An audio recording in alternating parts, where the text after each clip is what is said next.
واتقوا اور تقوی اختیار کیا۔ عزیزان گرامی، تقوی میں دو مفہوم ہوتے ہیں، میں بار بار عرض کر چکا ہوں۔ ایک ڈرنے کا مفہوم، ایک بچنے کا مفہوم۔ ڈرنا اس طرح سے جیسے کوئی اپنے محبوب سے ڈرتا ہے، محسن سے ڈرتا ہے کہ اس کے پیار میں، اس کی نظر کرم میں، اس کے احسانات میں کمی نہ جائے، میں اس کی نظر سے گر نہ جاؤں۔ یہ ڈر جو ہے یہ تقویٰ ہوتا ہے،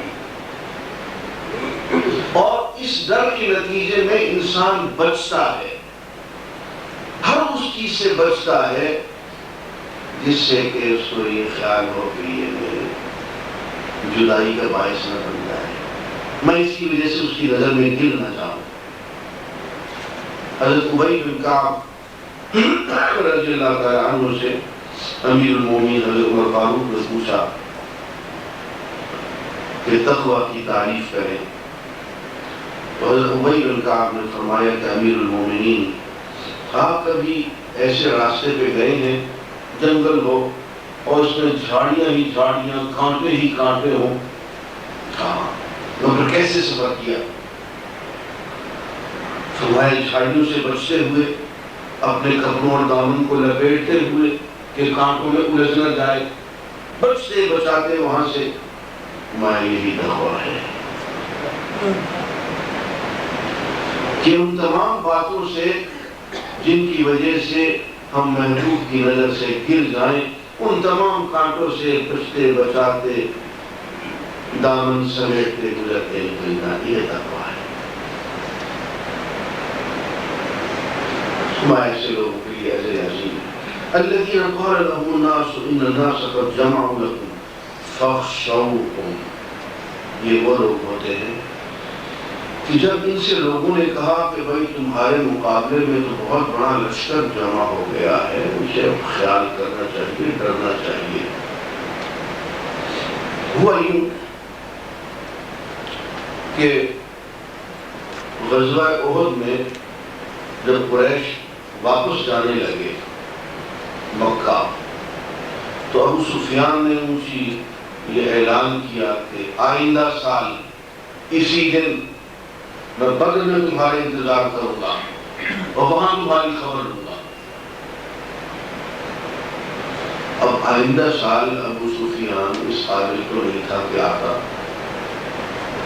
اس نے ایک پروپیگنڈا مہم شروع کر دی، ایک آدمی، دوسرا آدمی، تیسرا آدمی مکے آ رہا ہے اور لوگوں کو بتانا، مدینے آ رہا ہے اور بتا رہا ہے، اتنا بڑا لشکر مکے والوں نے تیار کیا ہے کہ اس کا مقابلہ تو کسی کے بس کی بات نہیں۔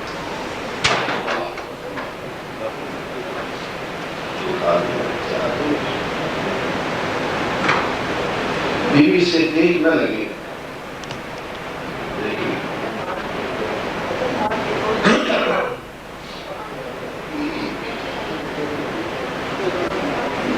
تو اس اور حضور اکرم صلی اللہ علیہ وآلہ وسلم نے جب دعوت عام دی کہ آؤ ابو سفیان کے مقابلے میں بدر چلیں، تو کوئی خاطر خواہ اور ہمت افزا جواب نہ ملا۔ لوگ اندر سے ڈرے ہوئے تھے، وہ بہت بڑی تعداد جو ہے وہ جہاد کے لیے تیار نہ ہوئی، اور حضور اکرم صلی اللہ علیہ وسلم پہ اتنا اثر ہوا کہ آپ نے یہ اعلان فرمایا کہ اگر کوئی شخص بھی نہیں جائے گا تو میں اکیلا چلا جاؤں گا۔ میرا تو ابو سفیان کے ساتھ جوڑ بندھ گیا ہے، تو مجھ سے کوئی بھی اگر نہیں جائے گا تو میں اکیلا بدر میں جاؤں گا اور مقابلہ کر لوں گا۔ تو 1500 جانثار حضور کے ساتھ شریک ہو گئے۔ یہ ہیں وہ لوگ جن کے بارے میں اللہ تعالیٰ فرماتا ہے کہ ان لوگوں کو جب ڈرایا گیا کہ آپ بڑا لشکر ہے، فزادہم ایمانا، اللہ نے ان کے ایمان کو اور بڑھا دیا، اس موقع پہ ان کا ایمان اور جوش میں آ گیا۔ جیسے وہ غالب کہتا ہے کہ رکتی ہے میری طبع تو ہوتی ہے رواں، اور جتنی بڑی رکاوٹ ہو اتنا بڑا ایمان کا جذب اور جوش۔ تو اس سے کہا کہ بہت بڑا لشکر آ رہا ان کا حسبنا اللہ، ہمیں ایک اللہ کافی۔ سامنے ہزاروں لاکھوں کا لشکر آ جائے، اگر اللہ ہمارے ساتھ ہے تو ہمیں اس لشکر سے کوئی ڈر نہیں۔ وَنِعْمَ الْوَكِيلُ، اور کتنا خوبصورت وہ ہمارا وکیل ہے۔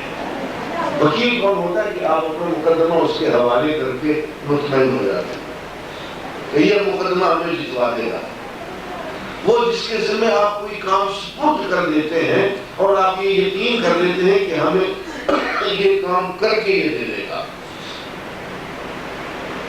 اس کو وکیل کہتے ہیں۔ اور اصل وکیل جو ہے صفت اللہ تعالیٰ کی ہے، وَحَسْبُنَا اللَّهُ، اللہ ہمارے لیے کافی ہے۔ وَنِعْمَ الْوَكِيلُ، اور وہ اتنا اچھا وکیل اور کارساز ہے، ہم نے اس جہاد کا کام اس کے سپرد کر رکھا ہے۔ ہم سے جو بن پڑے گا ہم کریں گے، نتائج ہم نے اس کے حوالے کر رکھے ہیں۔ عزیزان گرامی، یہی وہ الفاظ ہیں جو حضرت ابراہیم علیہ السلام نے اس وقت کہے جب انہیں آگ میں ڈالا جا رہا تھا۔ اس وقت جبریل بھی حاضر ہوئے اور انہوں نے کہا کہ آپ اجازت دیں، مجھے بتائیں میرے لائق کوئی خدمت؟ تو آپ نے یہی فرمایا کہ اما الیک فلا، جبریل تم سے کوئی کام نہیں ہے، جس سے کام ہے وہ خود دیکھ رہا ہے۔ یہ ہے احسان ہے، اس کو پتا ہے کہ میں آپ نے ڈالا جا رہا، اور اس موقع پہ آپ نے کہا حسبنا حسبنا، ہم نے اللہ کافی ونعم الوکیل، اس سے بہتر اور کوئی کارساز نہیں۔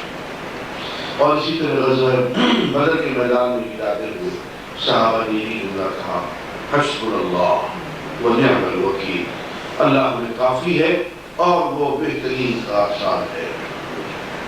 اور عزیزان گرامی، حضور اکرم صلی اللہ علیہ وسلم نے ارشاد فرمایا کہ اگر کسی شخص کو کوئی بہت بڑی مہم درپیش ہو جائے، بہت بڑی مشکل اور مصیبت آ جائے، تو اس موقع پہ یہی پڑھنا چاہیے حسبنا اللہ ونعم الوکیل۔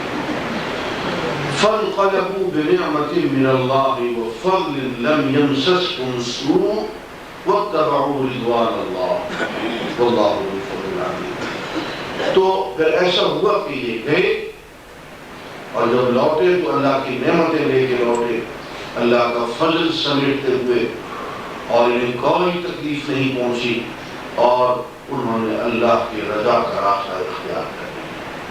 ہوا یہ عزیزان گرامی کہ جب حضور اکرم صلی اللہ علیہ وسلم 1500 جانشاروں کو لے کے بدر میں پہنچ گئے، تو ابو سفیان جو مکے میں تیاریاں کر رہا تھا، اس نے یہ ڈرامہ کیا کہ وہ وہاں سے نکلا 2000 کا لشکر لے کے، 1 دن کا سفر کیا، 2 دن کا سفر کیا، اور پھر کہا کہ یار موڈ نہیں بن رہا،